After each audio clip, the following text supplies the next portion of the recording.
pourraient être des réfugiés, des déplacés internes ou des nomades qui attendent la fin d'une saison avant de continuer sur le chemin des zones propices au pâturage. Ces familles qui ont élu domicile sous les arbres dans l'enceinte de l'école publique de Madagascar sont les sinistrés des récentes inondations à Kusséri. Le fleuve Logone, qui couvre 950 km à l'est de la partie septentrionale du Cameroun, et le fleuve Chari, qui tire ses origines au fond de la République du Tchad sur 1200 km, ont eu raison sur ces populations en déversant ces eaux au niveau de la zone de confluence. C'est dans un sommeil que les populations de ces quartiers ont été surpris dans la nuit du dimanche 1er novembre 2020 des eaux qui ont retrouvé leur lit. Rien n'a pu être épargné. Les logements détruits, les points d'eau potable envahis, les réserves agricoles submergées. Les populations ont trouvé refuge sous les arbres avec le peu du matériel de couchage qu'elles ont pu emporter lors du sauvetage.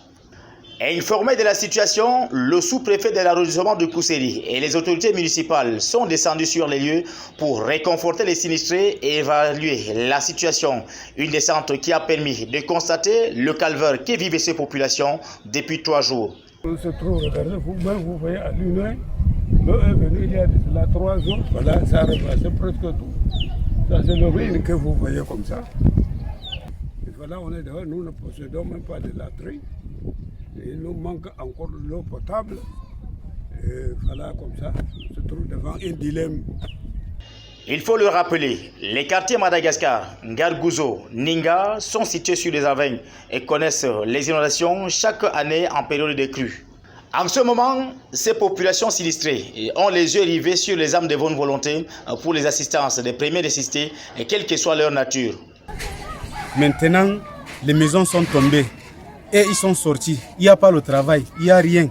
Et si vraiment on peut les aider à avoir un peu de vivres pour manger, et maintenant à l'état actuel aussi, nous avons besoin de la latrine, puisque ils défèquent à l'air libre aussi, c'est pas bon. Et on a besoin aussi de l'eau potable. C'est ça qui peut nous aider. Ces zones ont toujours été théâtre des inondations. Pourtant, un projet de déguerpissement de lieux a été proposé d'avance aux habitants pour pallier définitivement ce problème. Nous voulons dire aux populations de ce secteur-là qu'elles occupent les zones impropres à la construction.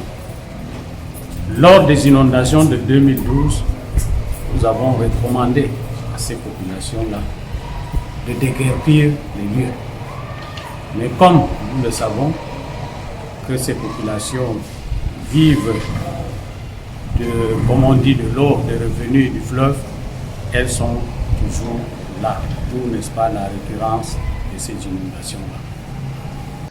Une opération de recensement des sinistrés est prévue pour avoir une idée exacte des personnes touchées.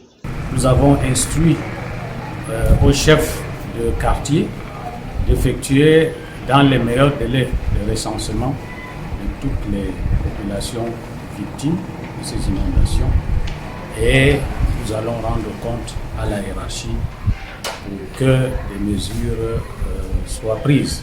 Le message et le cri de détresse seront transmis à qui de droit pour trouver une solution.